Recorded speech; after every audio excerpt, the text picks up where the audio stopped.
इस वीडियो में डिस्कस करते हैं गुप्त काल और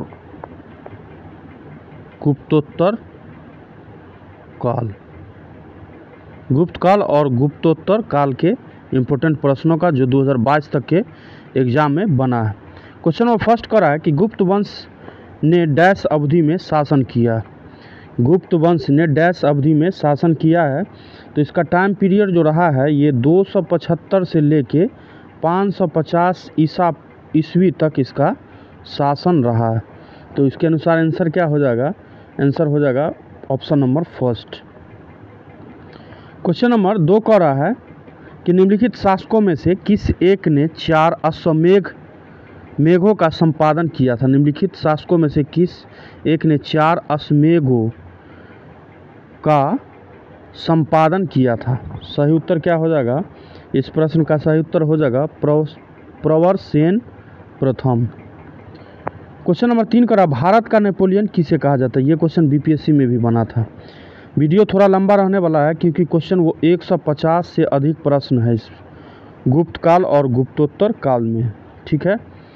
और इससे पीछे जो भी वीडियो बनाया गया है प्राचीन भारत के इतिहास का, उसका लिंक आपको डिस्क्रिप्शन में मिल जाएगा। क्वेश्चन नंबर 3 करा, भारत का नेपोलियन किसे कहा जाता है? भारत का नेपोलियन जो है समुद्रगुप्त को कहा जाता है। डी आंसर सही है। क्वेश्चन 4 करा, प्राचीन भारत का नेपोलियन किसे कहा जाता है? सही उत्तर क्या होगा? समुद्रगुप्त। क्वेश्चन नंबर 5 पे आ जाए, निम्नलिखित में से किस गुप्त राजा का एक अन्य नाम देवगुप्त था? देवगुप्त के नाम से कौन जाना जाता था? तो चंद्रगुप्त द्वितीय सेकंड, चंद्रगुप्त सेकंड को देवगुप्त के नाम से भी जाना जाता था। क्वेश्चन नंबर 6 करा, प्रथम गुप्त शासक जिसने परम भागवत की उपाधि धारण की थी वह था? तो ये थे समुद्रगुप्त। थोड़ा डिटेल में थोड़ा फास्ट डिस्कशन करते हैं ताकि वीडियो जो है कुछ छोटा बन सके। क्वेश्चन नंबर 7 करा, परम भागवत उपाधि धारण करने वाला प्रथम गुप्त शासक कौन था? क्या हो जाएगा? सही उत्तर समुद्रगुप्त। क्वेश्चन नंबर 8 करा, इलाहाबाद स्तंभ अभिलेख निम्नलिखित में से किस एक से संबंध है? किस एक से संबंध है? तो इसका तो एक संबंध अशोक से भी और एक हो जाएगा समुद्रगुप्त। 2 आंसर इसमें सही है, सी एंड डी उत्तर इसका बनेगा। क्वेश्चन नंबर 9 करा, इलाहाबाद का अशोक स्तंभ किसके शासनकाल के बारे में सूचना प्रदान करता है? सही उत्तर क्या होगा? समुद्रगुप्त के बारे में। क्वेश्चन नंबर 10 करा है, प्रयाग प्रशस्ति किसके सैन्य अभ्यास के बारे में अभियान के बारे में जानकारी देती है? प्रयाग प्रशस्ति किसके सैन्य अभियान के बारे में जानकारी देता है? सही उत्तर क्या होगा? समुद्रगुप्त के बारे में। क्वेश्चन नंबर 11 पे आ जाए, समुद्रगुप्त के प्रयाग प्रशस्ति में कौशल के शासक का क्या नाम था? क्वेश्चन नंबर 11 का रहा है, तो इसका सही उत्तर हो जाएगा महेंद्र। डिटेल जानना हो तो यहाँ से वीडियो रोक के डिटेल में एक बार पढ़ लिया कीजिए। क्वेश्चन नंबर 12 का रहा है, समुद्रगुप्त के प्रयाग प्रशस्ति वाले स्तंभ पर निम्नलिखित में से किसका लेख मिलता है? तो इसमें जो है जहांगीर का अभिलेख जो है मिलता है। क्वेश्चन नंबर 13 का रहा है, पृथ्व्या प्रथम वीर उपाधि थी? पृथ्व्या प्रथम वीर उपाधि थी, तो ये उपाधि जो है समुद्रगुप्त का। क्वेश्चन नंबर 14 का निम्नलिखित कथन को पढ़िए और सही उत्तर का चयन करना है। तो हरिसेन समुद्रगुप्त के दरबार का प्रसिद्ध कवि था, सही है, और उसने देवी चंद्रगुप्तम महाकाव्य की रचना की, ये सही नहीं है। आगे स्टेटमेंट और पढ़ते हैं, वह प्रयाग प्रशस्ति का भी रचयिता था, तो ये भी सही उत्तर हो जाएगा। तो क्या हो जाएगा इसका आंसर? आंसर हो जाएगा 1 और 3 स्टेटमेंट इसका सही हो जाएगा। क्वेश्चन नंबर 15 का सूची 1 को सूची सेकंड के साथ सुमेलित करने के लिए कहा गया है और उसके सहायता से सही उत्तर का चयन करना। धनंजय का क्या होगा? इसका हो जाएगा कुशतलपुर। नीलराज का होगा अवमुक्त। उग्रसेन का हो जाएगा पालक्का और विष्णु गोपा का हो जाएगा कांची। सही आंसर क्या बनेगा? आंसर नंबर इसका बन जाएगा सी उत्तर सही। क्वेश्चन नंबर आगे आ जाइए।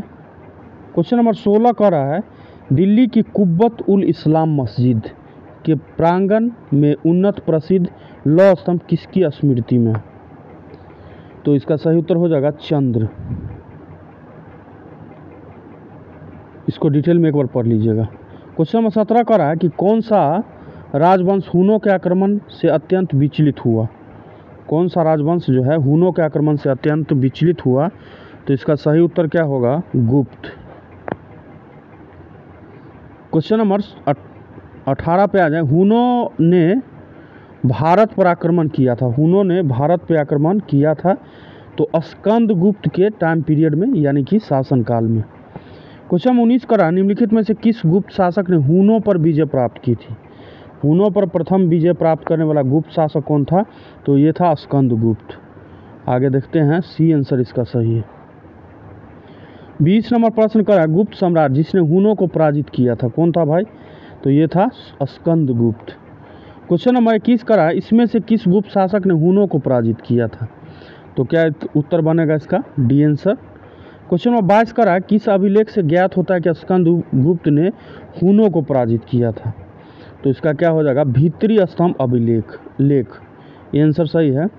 23 नंबर प्रश्न का है, गुप्त साम्राज्य के पतन के विभिन्न कारण थे, निम्नलिखित कथनों में से कौन एक है जो उसका कारण नहीं? तो उसका क्या हो जाएगा? अरब आक्रमण। डी आंसर सही होगा इसका। क्वेश्चन नंबर 24 का है, शक विजेता किसे जाना जाता है? शक विजेता किसे जाना जाता है? तो ये चंद्रगुप्त सेकेंड को। क्वेश्चन नंबर 25 का है, रजत सिक्के जारी करने वाला प्रथम गुप्त शासक कौन था? रजत सिक्का जारी करने वाला प्रथम गुप्त शासक जो था वो था चंद्रगुप्त द्वितीय। क्वेश्चन नंबर 26 का है, प्रसिद्ध यात्री चीनी यात्री था फाहियान, किसके शासनकाल में भारत की यात्रा किया था? इंपॉर्टेंट क्वेश्चन है, तो ये चंद्रगुप्त सेकेंड इसका सही आंसर होगा। क्वेश्चन नंबर 27 का है, निम्नलिखित में से कौन सा सही सुमेलित नहीं है? इसमें जो है कौन सही सुमेलित नहीं है? तो इसमें एक आंसर है प्रभावती गुप्ता उदयगिरी गुहा अभिलेख, इसमें सही सम्मिलित नहीं है। डिटेल यहाँ दिया गया है, एक बार देख लीजिएगा। क्वेश्चन नंबर 28 का रहा है, सूची 1 को सूची सेकंड के साथ सुमेलित करने के लिए कहा गया। शासक है और उधर रानियां दिया गया, इधर शासक है इधर उनकी रानियां दिया गया। चंद्रगुप्त का हो जाएगा कुमार देवी, समुद्रगुप्त का हो जाएगा दत्ता देवी, और चंद्रगुप्त द्वितीय का हो जाएगा कुबेर नागा, और कुमार गुप्त प्रथम का हो जाएगा अनंत देवी। यानी कि आंसर स्टार्ट होना चाहिए था 3 ऑप्शन के साथ। 3 ऑप्शन के साथ ऑप्शन नंबर ए इसका सही हो रहा है। क्वेश्चन नंबर 29 का है, ईस्वी की 3री शताब्दी से जबकि हुन आक्रमण से रोम साम्राज्य समाप्त हो गया, भारतीय व्यापारी अधिकाधिक निर्भर हो गए। तो इसका क्या हो जाएगा? दक्षिण पूर्वी एशियाई व्यापार पर।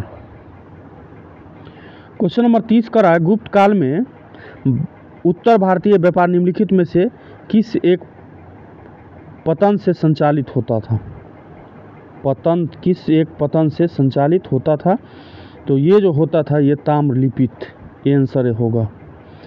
क्वेश्चन नंबर 31 का है, निम्नलिखित में से कौन सा बंदरगाह गुप्त काल में उत्तर भारतीय व्यापार के लिए उपयोग किया जाता था?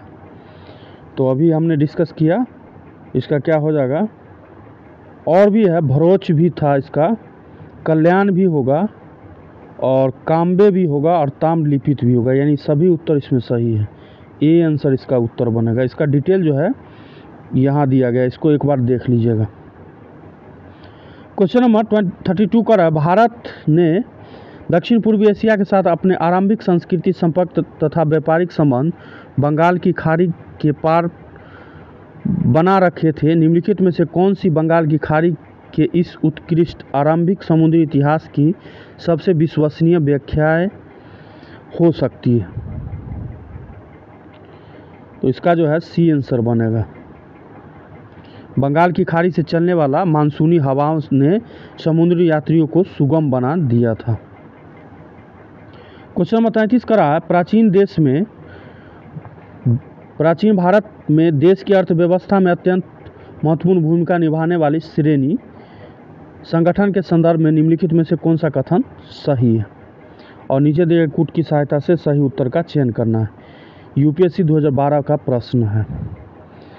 तो इसका तो हो जाएगा सी आंसर होगा, यानी कि श्रेणी की वेतन काम करने के नियमों मानकों और कीमतों को सुनिश्चित करती थी और श्रेणी को अपने सदस्य पर न्यायिक अधिकार होता था।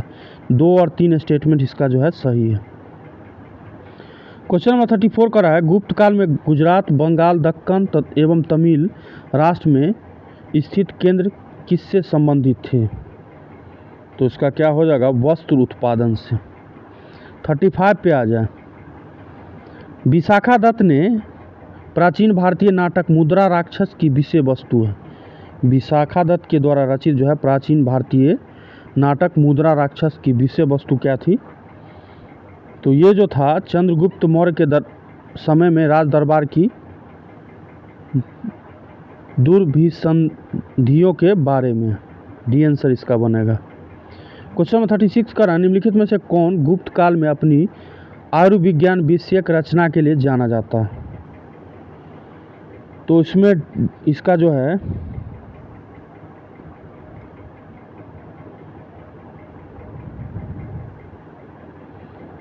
इसको एक बार डिटेल में देख लीजिएगा, इसका छोड़ देते हैं, यहाँ इसको एक बार पढ़ लीजिएगा। क्वेश्चन नंबर 37 का है, इनमें से कौन गुप्त काल में औषधि के क्षेत्र में अपने कार्य के लिए जाने जाते हैं? तो इसका सही उत्तर हो जाएगा, इसमें भी जो है ई आंसर इसका बन जाएगा। एक से अधिक उत्तर इसमें सही होगा। क्वेश्चन नंबर 38 का है, निम्नलिखित में से किसका प्राचीन भारत के आयुर्वेदिक शास्त्र से संबंध नहीं है? निम्नलिखित में से किसका प्राचीन भारत के आयुर्वेद शास्त्र से संबंध नहीं है? तो क्या हो जाएगा? भास्कराचार्य। क्वेश्चन नंबर 39 का, लीलावती के लेखक थे। लीलावती के लेखक कौन थे? तो ये थे भास्कराचार्य। भास्कराचार्य सी आंसर होगा। क्वेश्चन नंबर 40 का रहा है, प्राचीन कालीन भारत में हुई वैज्ञानिक प्रगति के संदर्भ में निम्नलिखित में से कौन सा कथन सही है? और नीचे दिए गए कूट की सहायता से सही उत्तर का चयन करना है। तो प्रथम शती ईस्वी में विभिन्न प्रकार के विशिष्ट शल्य औजारों का उपयोग आम था, सही है। तीसरी शती ईस्वी के आरंभ में मानव शरीर के आंतरिक अंगों का प्रत्यारोपण शुरू हो गया था। और 7वीं सदी में चक्रीय चतुर्भुज का सिद्धांत ज्ञात था, यानी कि 1, 2 और 4 स्टेटमेंट इसका सही है। डी सी आंसर बनेगा। क्वेश्चन नंबर आगे आ जाइए। क्वेश्चन नंबर 34 का, भारतीय यात्रा में फाहियान ने एक अस्पताल का उल्लेख किया है, यह स्थित था। फाहियान के द्वारा एक अस्पताल का उल्लेख किया गया था, यह स्थित था पाटलिपुत्रा में। क्वेश्चन नंबर 42 का है, चंद्रगुप्त के 9 रत्नों में से निम्न में से कौन सा फलित ज्योतिष से संबंधित था? फलित ज्योतिष से संबंधित था, ये था छपनक। क्वेश्चन नंबर 43 का है, कालिदास किसके शासनकाल में थे? कालिदास किसके शासनकाल में थे? तो सही उत्तर हो जाएगा चंद्रगुप्त सेकेंड। क्वेश्चन नंबर 44 का है, इनमें से किसने पहली बार यह व्याख्या की थी कि पृथ्वी की अपनी धुरी पर घूमने के कारण प्रतिदिन सूर्योदय और सूर्यास्त होता है? यह सबसे पहले उल्लेख किया गया था आर्यभट्ट के द्वारा। क्वेश्चन नंबर 45 का है, अधोलिखित में कौन गुप्तकालीन स्वर्ण मुद्रा है? नीचे दिए गए निम्नलिखित में से कौन जो है गुप्तकालीन स्वर्ण मुद्रा है? तो ये हो जाएगा दीनार। क्वेश्चन नंबर 46 का है, गुप्त स्वर्ण मुद्रा को कहा जाता था? गुप्त काल के स्वर्ण मुद्रा को किस नाम से जाना जाता था? दीनार के नाम से। 47 का है, गुप्तकालीन रजत मुद्राओं को नाम दिया गया था। रजत मुद्रा को किस नाम से गुप्त काल में जाना जाता था? तो ये रूपक के नाम से जाना जाता था। 48 का है, निम्नलिखित में से किस गुप्त शासक ने सर्वप्रथम सिक्के जो है जारी किए थे? तो सबसे पहले सिक्का जो है जारी किया गया था चंद्रगुप्त प्रथम के द्वारा। क्वेश्चन नंबर 49 का है, गुप्त काल में लिखित संस्कृत नाटकों में स्त्री और शूद्र बोलते थे। गुप्त काल में लिखित जो संस्कृत नाटक में स्त्री और शूद्र बोलते थे, तो ये जो बोला करते थे प्राकृत भाषा। क्वेश्चन नंबर 50 का है, सती प्रथा का प्रथम अभिलेखीय साक्ष्य प्राप्त हुआ है। सती प्रथा का प्रथम अभिलेखीय साक्ष्य जो प्राप्त हुआ है ये एरन से प्राप्त हुआ है, ए आंसर है। क्वेश्चन 51 कर रहा है गुप्त संवत की स्थापना किसने की थी? गुप्त संवत की स्थापना किया गया था चंद्रगुप्त प्रथम के द्वारा। क्वेश्चन नंबर 150 प्लस प्रश्न है गुप्त काल और गुप्तोत्तर काल में, इसीलिए वीडियो जो है आपको थोड़ा लंबा बनेगा। एक ही वीडियो में कोशिश करते हैं सभी प्रश्नों का डिस्कशन करने का। क्वेश्चन 52 कर है सूची 1 को सूची सेकंड के साथ सुमेलित करना है। सूची 1 में सम्राट दिया गया है और सूची सेकंड में विरुद्ध जो है दिया गया है। अशोक को प्रियदर्शन हो जाएगा। समुद्रगुप्त को परिक्रमांक के नाम से जानते हैं। चंद्रगुप्त सेकंड का हो जाएगा विक्रमादित्य और स्कंदगुप्त का हो जाएगा क्रमादित्य। यानी आंसर स्टार्ट होता 2 ऑप्शन से। 2 आंसर के साथ ऑप्शन नंबर सी इसका सही हो रहा है। सी आंसर होगा इसका, सी उत्तर होगा। किसी भी प्रश्न में अगर गलत उत्तर टिक हो जाए तो आप अपना सुझाव कमेंट बॉक्स में ज़रूर दे दिया कीजिए। क्वेश्चन नंबर 53 कर रहा है कि नगरों का क्रमिक पतन किस काल की एक महत्वपूर्ण विशेषता थी? नगरों का क्रमिक पतन किस एक काल की एक महत्वपूर्ण विशेषता थी? तो इसका सही उत्तर क्या हो जाएगा? गुप्त काल का। वीडियो अगर लंबा बन जाता है तो इसको 2x करके आप लोग देख लिया कीजिए। क्वेश्चन नंबर 54 का है किस शासक वंश ने मंदिरों एवं ब्राह्मणों को सबसे अधिक ग्राम अनुदान में दिया था? तो इसका सही उत्तर हो जाएगा गुप्त वंश के द्वारा सबसे अधिक मंदिर एवं ब्राह्मणों को ग्राम जो है अनुदान में दिया गया था। क्वेश्चन नंबर 55 का प्राचीन भारत में किस वंश का शासनकाल स्वर्ण युग कहा जाता था? तो स्वर्ण युग के नाम से गुप्त साम्राज्य को जाना जाता था, गुप्त काल के टाइम पीरियड को। अरे यार 1 मिनट। क्वेश्चन नंबर 56 का निम्न में से किस काल में स्त्रियों की पुरुषों से बराबरी थी? निम्न में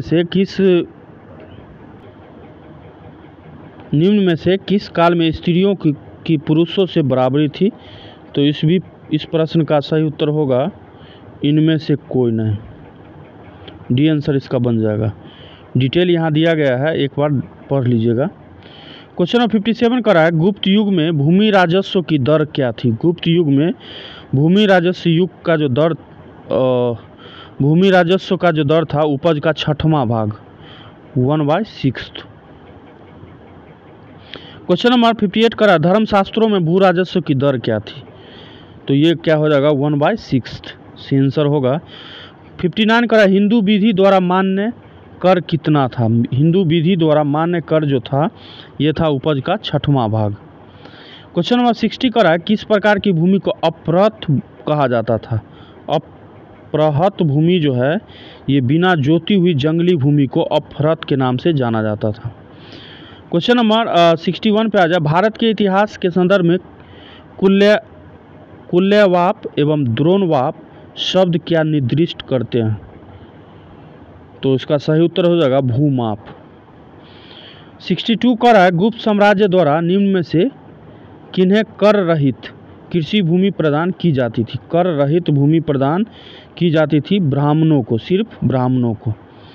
63 कर है प्राचीन भारत में सिंचाई कर को कहते थे? प्राचीन भारत में सिंचाई कर को विदक भागम के नाम से जाना जाता था, विदक भागम। क्वेश्चन नंबर 64 का है तीसरी शताब्दी में वारंगल प्रसिद्ध था? तीसरी शताब्दी में वारंगल जो प्रसिद्ध था वो लोहे के यंत्रों और उपकरणों के लिए प्रसिद्ध था। 65 नंबर प्रश्न करा है प्राचीन भारतीय गुप्त राजवंश के समय के संदर्भ में नगर, घंटाशाला, कदूरा और चौल किसके लिए प्रसिद्ध विख्यात था? तो ये जो विख्यात रहा है विदेशी व्यापार वाले बंदरगाह हुआ करते थे। 66 करा है तोरमान किस जातीय दल का था? तोरमान जो है हून जातीय का था, जाति या दल बोलिए। क्वेश्चन नंबर 67 करा है निम्नलिखित में से किसे हून शासक मिहिर कुल को पराजित किया था? निम्नलिखित में से किसने हून शासक जो है मिहिर कुल को पराजित किया था। तो मिहिर कुल को पराजित जो किया गया था यशोधर्मन के द्वारा इसे पराजित किया गया था। 68 का रहा है चीनी तीर्थयात्री जिसने 6ठी शताब्दी में भारत का दर्शन किया था, नाम क्या था उसका?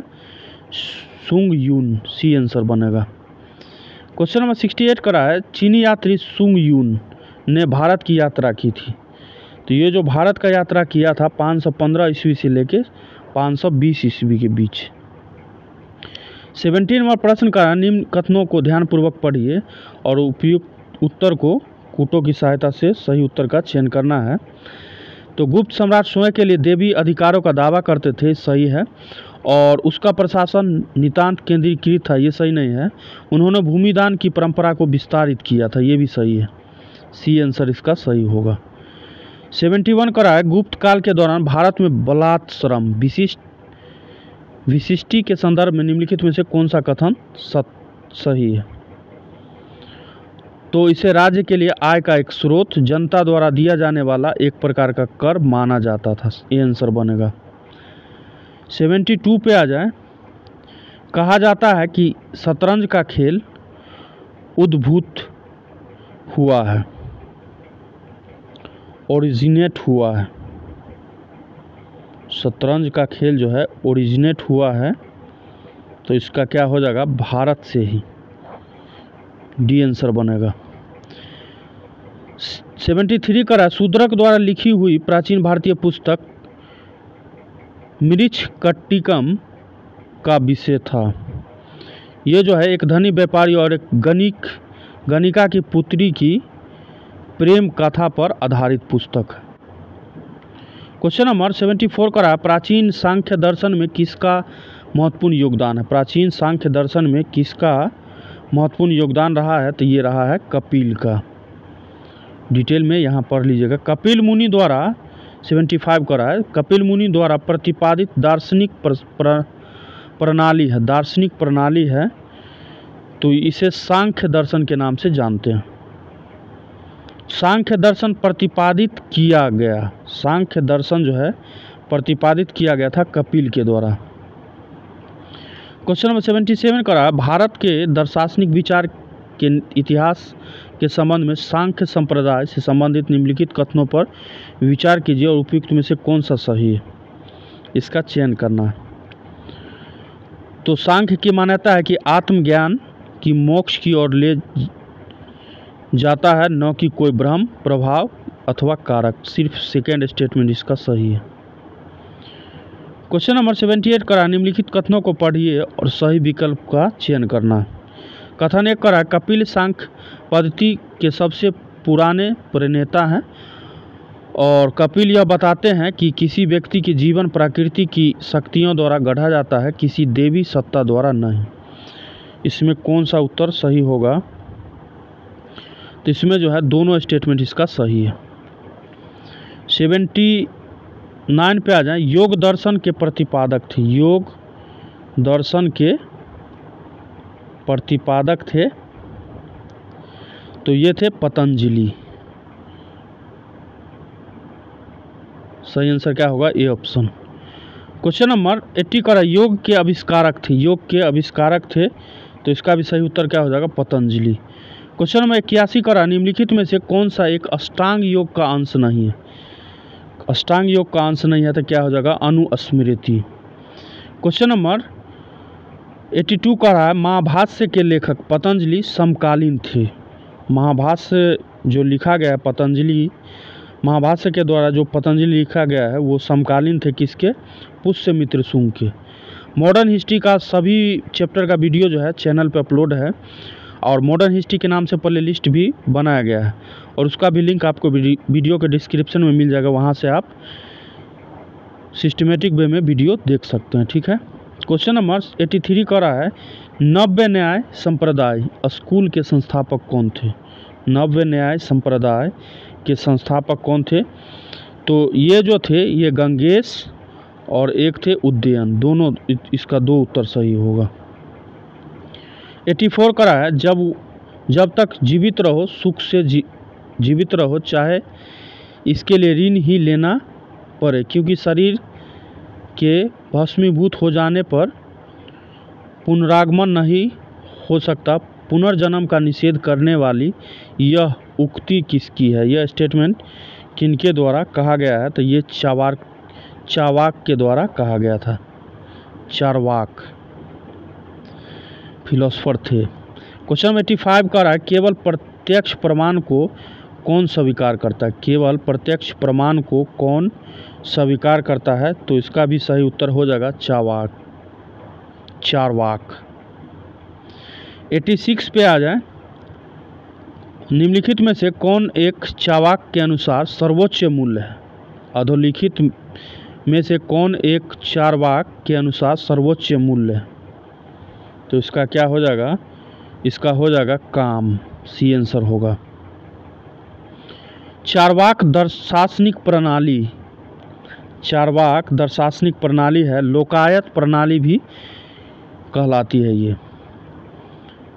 88 का न्याय दर्शन को प्रचारित किया था, न्याय दर्शन को प्रचारित किया था, तो ये गौतम के द्वारा ये जो है प्रचारित किया गया था।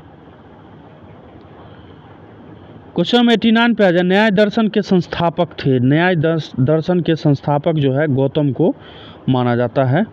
न्याय दर्शन का प्रवर्तक कौन है?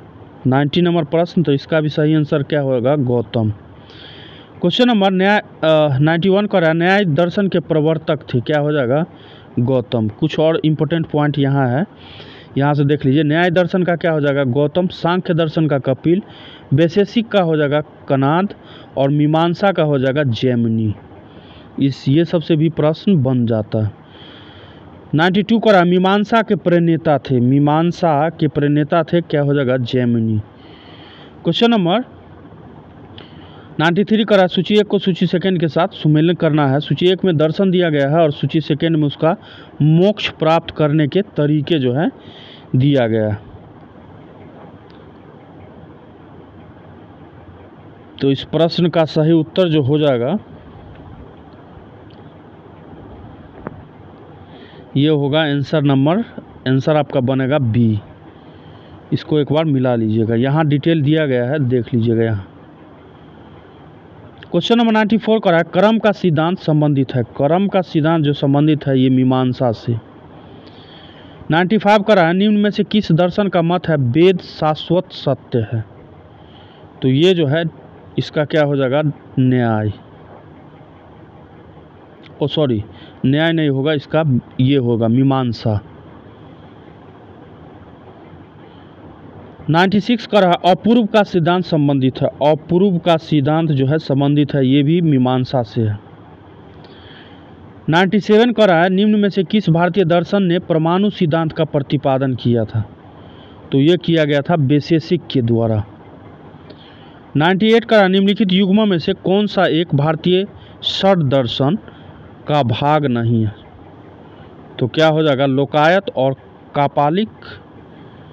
क्वेश्चन नंबर 99 का है, लोकायत दर्शन किसको कहा जाता है? लोकायत दर्शन किसको कहा जाता है? तो ये चारवाक हो जाएगा इसका।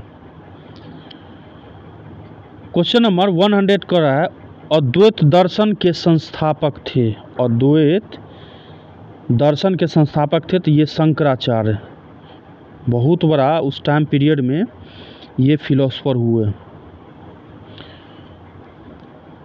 क्वेश्चन नंबर 101 का है, शंकर के दर्शन को कहा जाता था, शंकर के दर्शन को अद्वैतवाद के नाम से जानते हैं। देखिए 102 नंबर प्रश्न करा, प्रच्छन्न बौद्ध किसे कहा जाता है? प्रच्छन्न बौद्ध जो है शंकर को। क्वेश्चन नंबर 103 का, निम्नलिखित में से अद्वैत वेदांत के अनुसार किसके द्वारा मुक्ति प्रदान प्राप्त की जा सकती है? किसके द्वारा मुक्ति प्राप्त की जा सकती है? तो ये सिर्फ जो है मुक्ति प्राप्त करने का जो तरीका है वो सिर्फ ज्ञान है, अद्वैत वेदांत के अनुसार। क्वेश्चन नंबर 104 का है, विशिष्ट अद्वैत सिद्धांत के संस्थापक कौन थे? विशिष्ट अद्वैत सिद्धांत के संस्थापक कौन थे? तो इसका हो जाएगा रामानुजाचार्य।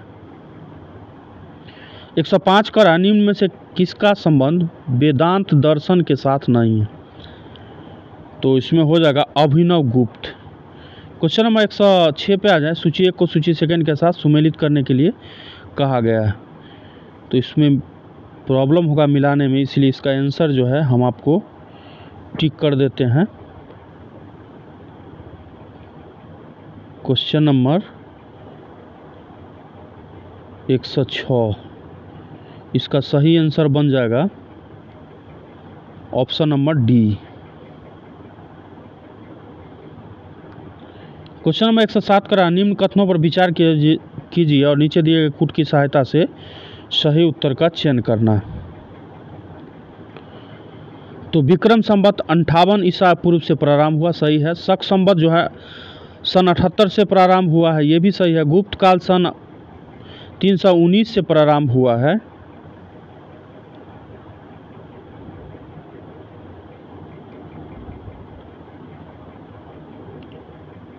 ये भी सही है। और भारत में मुसलमान शासक का युग 1192 से शुरू हुआ है, ये भी सही है। सभी स्टेटमेंट इसका सही हो जाएगा। क्वेश्चन नंबर 108 पे आ जाए। पुलकेशिन फर्स्ट का बादामी शिलालेख शक वर्ष 465 का दिनांकित है। यदि इसे विक्रम संवत में दिनांकित करना हो तो वर्ष क्या होगा? ये जो है इसका वर्ष जो हो जाएगा ये हो जाएगा 601। यहाँ दिया गया है, इसको डिटेल में देख लीजिएगा किस प्रकार निकाला जाता है। क्वेश्चन में 109 का है। एक चालुक्य अभिलेख के तिथि अंकन में शक संवत का वर्ष 556 दिया हुआ है, इसका तुल्य वर्ष क्या है? तो इसका भी हो जाएगा 634 ईस्वी। 110 नंबर प्रश्न करा है। पुराणों के अनुसार चंद्रवंशीय शासकों का मूल स्थान था, तो मूल स्थान हुआ करता था प्रतिष्ठानपुर। 111 नंबर प्रश्न करा है। मौखरी शासकों की राजधानी थी, मौखरी शासकों की राजधानी थी, तो ये कनौज में था। क्वेश्चन नंबर 112 पे आ जाए। गुप्त वंश के पतन से लेकर आरंभिक 7वीं शताब्दी में हर्षवर्धन के उत्थान तक उत्तर भारत में निम्नलिखित में से किस राज्यों का शासक था? और नीचे दिए गए कूट की सहायता से सही उत्तर का चयन करना। तो क्या हो जाएगा इसका? गुप्त के मगध के गुप्त, उसके बाद थानेसर के पुष्यभूति, उसके बाद बनेगा कनौज के मौखरी और वल्लभी के मैत्रक, यानी कि बी आंसर इसका बनेगा। रिसेंट का क्वेश्चन है, देख रहे हैं, यूपीएससी 2021 में पूछा गया पीटी में। 113 नंबर प्रश्न करा। हर्ष के समय की सूचनाएं किसकी पुस्तकों में निहित है? तो इसका हो जाएगा कलहन। कितना वीडियो बना, 32 मिनट का हो गया। क्वेश्चन नंबर 114 करा। हर्षचरित नामक पुस्तक किसने लिखी? हर्षचरित पुस्तक जो है बाणभट्ट के द्वारा लिखा गया। 115 नंबर का रहा है। हर्ष के साम्राज्य की राजधानी थी, हर्ष की साम्राज्य की राजधानी हुआ करता था कन्नौज। 116 नंबर प्रश्न का रहा है। सम्राट हर्ष ने अपनी राजधानी थानेश्वर से कहाँ स्थानांतरित की थी? तो ये किए थे कन्नौज में। 117 नंबर प्रश्न का रहा है। सम्राट हर्षवर्धन ने 2 महान धार्मिक सम्मेलन का आयोजन किया था, कहाँ किया गया था इनके द्वारा? तो कन्नौज तथा प्रयाग में। 118 नंबर प्रश्न करा। उत्तर प्रदेश में स्थित थी वह स्थल जहां हर्षवर्धन ने बौद्ध महासम्मेलन का आयोजन किया था, कहाँ था ये? प्रयाग में। 119 नंबर प्रश्न करा। नर्मदा नदी पर सम्राट हर्ष ने दक्षिणवर्ती अग्रगमन को रोका, तो क्या हो जाएगा? पुलकेशिन सेकेंड ने। 120 नंबर प्रश्न करा। निम्नलिखित शासकों में से किसने हर्षवर्धन को पराजित किया था? तो हर्षवर्धन जो पराजित हुए थे ये पुलकेशिन सेकेंड के द्वारा। क्वेश्चन नंबर 121 करा। चालुक्य शासक पुलकेशिन की हर्ष पर विजय का वर्ष था, तो ये जो विजय इस पे प्राप्त किए थे ये किए थे 618 ईस्वी में। क्वेश्चन नंबर 122 पे आ जाए। कविबान निवासी था, कविबान जो है ये निवासी था। बाणभट्ट का जन्म बिहार के सोन नदी के किनारे अवस्थित पृथ्वीकूटा नामक गांव में हुआ था। इसके पिता का नाम चित्रभानु तथा माता का नाम राजदेवी था। इतना ही जानकारी है। तो इसमें क्या आंसर बन जाएगा? डी आंसर होगा। क्वेश्चन नंबर 123 का ह्वेनसांग किसके शासनकाल में भारत आया था? यह आया था सम्राट हर्ष के टाइम पीरियड में। 124 नंबर प्रश्न करा है कि हर्षवर्धन के शासनकाल में किस चीनी यात्री ने भारत की यात्रा की थी? तो ये किए थे ह्वेनसांग। 125 नंबर प्रश्न करा भारत की यात्रा करने वाले चीनी यात्री युआंग चुआंग ह्वेनसांग ने तत्कालीन भारत की सामान्य दशाओं और संस्कृति का वर्णन किया है। इस संदर्भ में निम्नलिखित में से कौन सा कथन जो है सही है? तो इसमें दो स्टेटमेंट और थर्ड इसका सही है। पर मिला लीजिएगा एक बार। 126 नंबर प्रश्न पे आ जाए। हर्ष के दरबार में ह्वेनसांग को एक दूत के रूप में किसने भेजा था? हर्ष के दरबार में ह्वेनसांग को एक दूत के रूप में किसने भेजा था?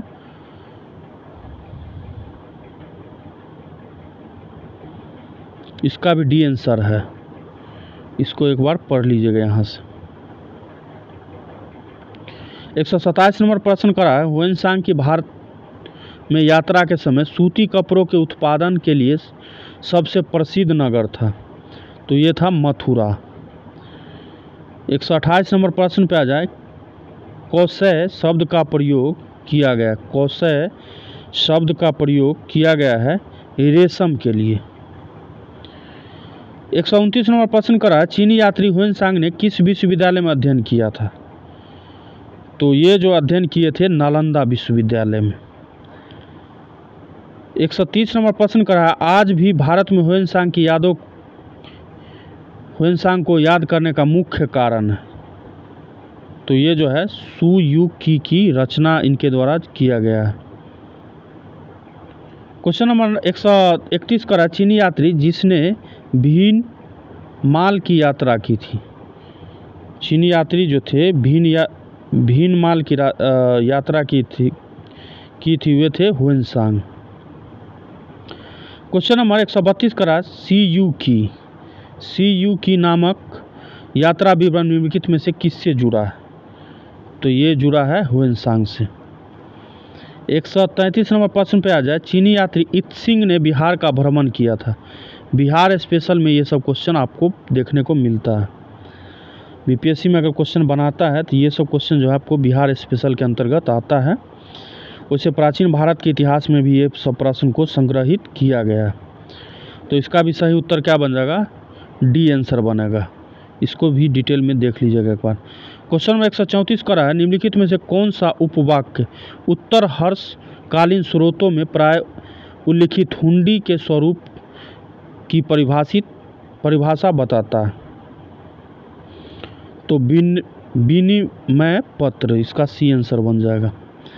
क्वेश्चन नंबर 135 करा है चीनी लेखक भारत का उल्लेख किस नाम से करते थे? चीनी यात्री जो थे लेखक वो भारत का उल्लेख किस नाम से किया करते थे? तो ये भारत को यिन तू के नाम से भारत का उल्लेख किया करते थे। क्वेश्चन नंबर 136 पे आ जाए नालंदा विश्वविद्यालय के विनाश का कारण था। नालंदा विश्वविद्यालय के विनाश का कारण क्या था? मुसलमान। किसके द्वारा? बख्तियार खिलजी के द्वारा इसे जो है विध्वंस कर दिया गया था। क्वेश्चन नंबर 137 करा भारत में सबसे प्राचीन बिहार है। भारत में सबसे प्राचीन बिहार है यह है नालंदा। क्वेश्चन नंबर 138 करा नालंदा कहाँ पर स्थित है? नालंदा जो है कहाँ स्थित है? तो बिहार में। क्वेश्चन नंबर 139 करा गुप्तोत्तर युग में प्रमुख व्यापारिक केंद्र था। गुप्तोत्तर युग में प्रमुख व्यापारिक केंद्र कहाँ था? ये जो था कन्नौज में था। क्वेश्चन नंबर 140 करा है कथन एक कह रहा है सामंतवाद का विकास गुप्तोत्तर काल की कृषक संरचना की प्रमुख विशेषता थी और कारण इसका दिया गया है इस काल में भूस्वामी मध्यस्थ वर्ग एवं आश्रित कृषक वर्ग अस्तित्व में आया था। और नीचे दिए गए कूट की सहायता से सही उत्तर का चयन करना। दोनों स्टेटमेंट सही हो जाएगा और आर जो है ए का सही व्याख्या करता है। आगे देखिए इसमें कौन ऑप्शन में है। ए आंसर इसका सही होगा। लगभग 155 प्लस क्वेश्चन है तो कोशिश करते हैं कि इसी वीडियो में समाप्त कर दें। वीडियो थोड़ा लंबा बन गया है आप लोग क्या कीजिएगा, इसको 2x करके वीडियो को देख लीजिएगा पूरे प्रश्न को। इस सबसे एग्ज़ाम में प्रश्न बनेगा, कम से कम 1 या 2 प्रश्न तो ज़रूर बनेगा बीपीएससी के पीटी के एग्ज़ाम में से। 141 करा, निम्नलिखित कथनों पर विचार कीजिए और नीचे दिए उपयुक्त कथनों में से कौन सा सही है। चीनी या तीर्थयात्री फाहियान ने कनिष्क द्वारा आयोजित की गई चतुर्थ महान बौद्ध परिषद में भाग लिया था और चीनी यात्री हुएनसांग हर्ष से मिला और उसे बौद्ध धर्म का प्रतिरोधी पाया। दोनों सही में, दोनों में से कोई भी सही नहीं है, डी आंसर इसका होगा।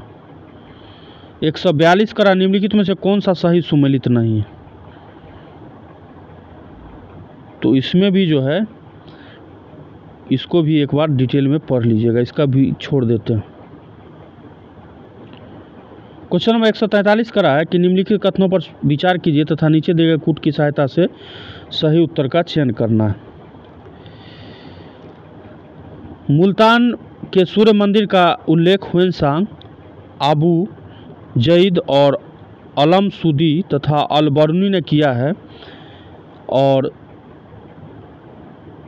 सांबपुर यात्रोत्सव पूजा सूर्य पूजा से संबंधित है। ये दोनों स्टेटमेंट इसका सही है, सी आंसर बन जाएगा। क्वेश्चन नंबर 144 करा, भारतीय इतिहास के संदर्भ में निम्नलिखित में से कौन सा सामंती व्यवस्था के अनिवार्य तत्व है और नीचे दिए गए कूट की सहायता से सही उत्तर का चयन करना। तो इसमें 2 स्टेटमेंट और 3 जो है सही होगा, बी आंसर इसका बनेगा। क्वेश्चन नंबर 145 करा, निम्नलिखित कथनों में से कौन सा 8वीं शताब्दी के संत शंकराचार्य के बारे में सही नहीं है। शंकराचार्य के बारे में सही नहीं है, तो उन्होंने प्रयाग को तीर्थराज बताया, नाम दिया था, ये इसमें सही नहीं होगा। क्वेश्चन नंबर 146 पे आ जाए, आदि शंकर जो बाद में शंकराचार्य बने उसका जन्म कहाँ हुआ। तो इनका जन्म जो हुआ था ये केरल में हुआ था। आदि शंकराचार्य द्वारा स्थापित 4 मठ कहाँ स्थित है। तो ये जो स्थित है, ये स्थित है जोशी मठ, द्वारका, पुरी और श्रृंगेरी, सी आंसर इसका होगा। 148 नंबर प्रश्न करा है, निम्नलिखित में से कौन सा 4 धाम से सम्मिलित नहीं है। निम्नलिखित में से कौन सा 4 धाम में सम्मिलित नहीं है। तो क्या होगा इसका, मानसरोवर। 149 नंबर प्रश्न करा, निम्नलिखित जोड़ों में से कौन सा जोड़ा सुमेलित नहीं है। सही सुमेलित नहीं है, तो ये हरि सेन का हो जाएगा हर्ष, ये सही सुमेलित इसमें नहीं है। क्वेश्चन नंबर 150 करा है, सूची 1 को सूची सेकंड के साथ सुमेलित करना है और सूची 1 में दरबारी कवि दिया गया है और सूची सेकंड में राजा, उससे संबंधित राजा दिया गया है। तो इसका क्या हो जाएगा, अमीर खुसरो का हो जाएगा अलाउद्दीन खिलजी, कालिदास का हो जाएगा चंद्रगुप्त सेकेंड, हरिसेन का हो जाएगा समुद्रगुप्त और बाणभट्ट का हो जाएगा हर्षवर्धन। सही आंसर बनेगा answer number B, option number B. 51 करा है, सही जोड़े बताइए तथा नीचे दिए गए कूट की सहायता से सही उत्तर का चयन करना। भोज का हो जाएगा धार, दुर्गावती का होगा गोंडवाना, समुद्रगुप्त का होगा विदिशा और अशोक का हो जाएगा उज्जैन।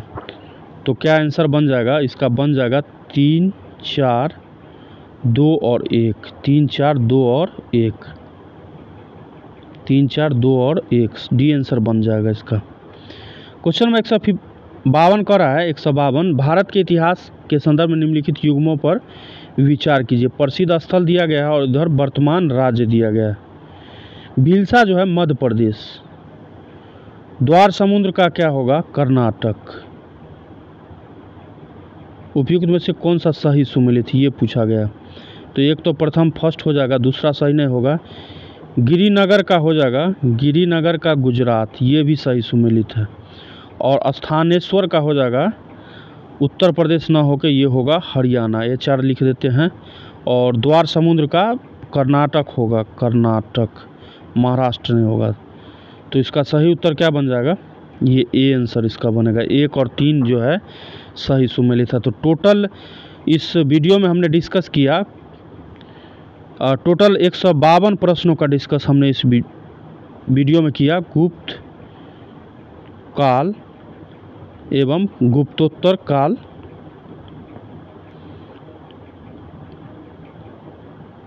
तो 152 प्रश्नों का टोटल डिस्कस किया गया है और इससे पीछे जो भी वीडियो बनाया गया है उसका लिंक आपको वीडियो के डिस्क्रिप्शन में मिल जाएगा, ठीक है। तो मिलते हैं इसके सेकेंड चैप्टर में, जो होगा भारत के प्राचीन भारत में स्थापत्य कला, आर्किटेक्चर से संबंधित जो भी प्रश्न बना है एग्जाम में उससे। तो मिलते हैं इसके नेक्स्ट वीडियो में। और वीडियो चूँकि लंबा बन गया इसीलिए 2x करके आप लोग वीडियो को ज़रूर देख लीजिएगा, ठीक है। तो मिलते हैं इसके नेक्स्ट वीडियो में, तब तक के लिए नमस्कार।